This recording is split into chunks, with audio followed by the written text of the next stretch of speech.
Depuis 10 ans, l'emploi salarié en Bretagne, voilà 10 ans, il était 1,4 de moyenne, 1,41 exactement de moyenne du SMIC.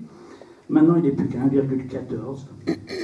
Donc, ça donne une idée que quand on fait du produit industriel et mal payé, c'est-à-dire que où va la Bretagne, hein, c'est-à-dire que au niveau des surfaces, on voit des fermes qui grossissent, qui n'arrivent pas à vivre.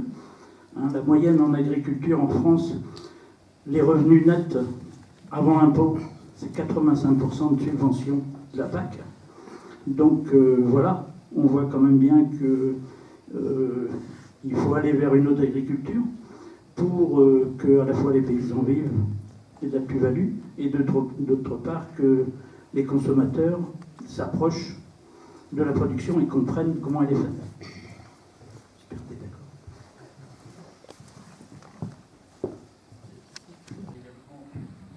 On va avoir des fermes qui vont faire 500-600 hectares où il y aura 300 vaches, 350 vaches, hein, ça se prépare chez nous d'ailleurs.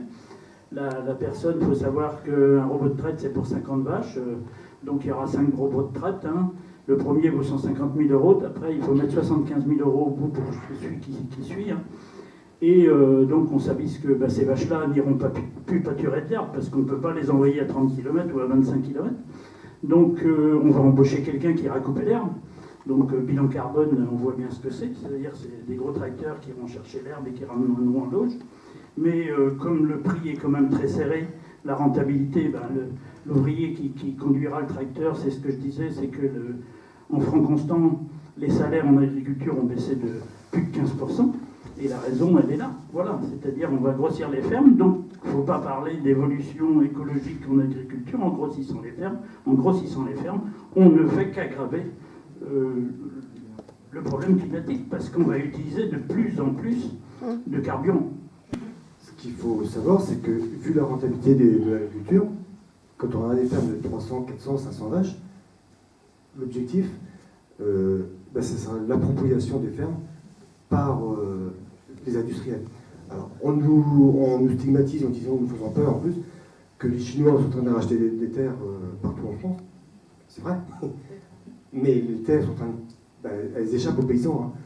Elles ne sont plus aux paysans. Elles vont appartenir à des fonds de pension ou des fonds d'investissement. Enfin, ce qui n'est pas franchement mieux que les Chinois. Franchement, ou bien aux coopératives. On a l'exemple du système danois où les paysans sont rien.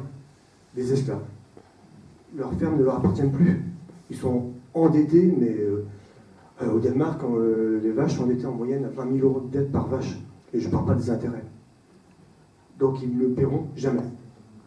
Puisque de toute façon, l'objectif, c'est de toujours baisser le prix pour être compétitif. Donc ils sont ruinés. Ils se passent la dette de génération en génération.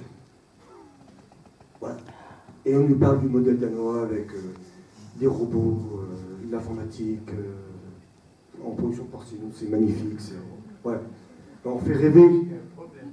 Non, mais on fait rêver. Le fameux espace, le grand bordel qui est à Rennes, qui est un grand salon européen, pour ne pas dire mondial. Et on emmène les gamins là-bas et on les fait baver devant le matériel, l'informatique, la robotique. La manipulation des jeunes. Voilà, c'est ça. Les écoles, ils vont à tour de bras. Mais c'est ni plus ni moins que de... On fait rêver. On fait rêver. Ouais, évidemment. Ouais. Et on ne parle pas de la catastrophe du revenu en agriculture. C'est catastrophique.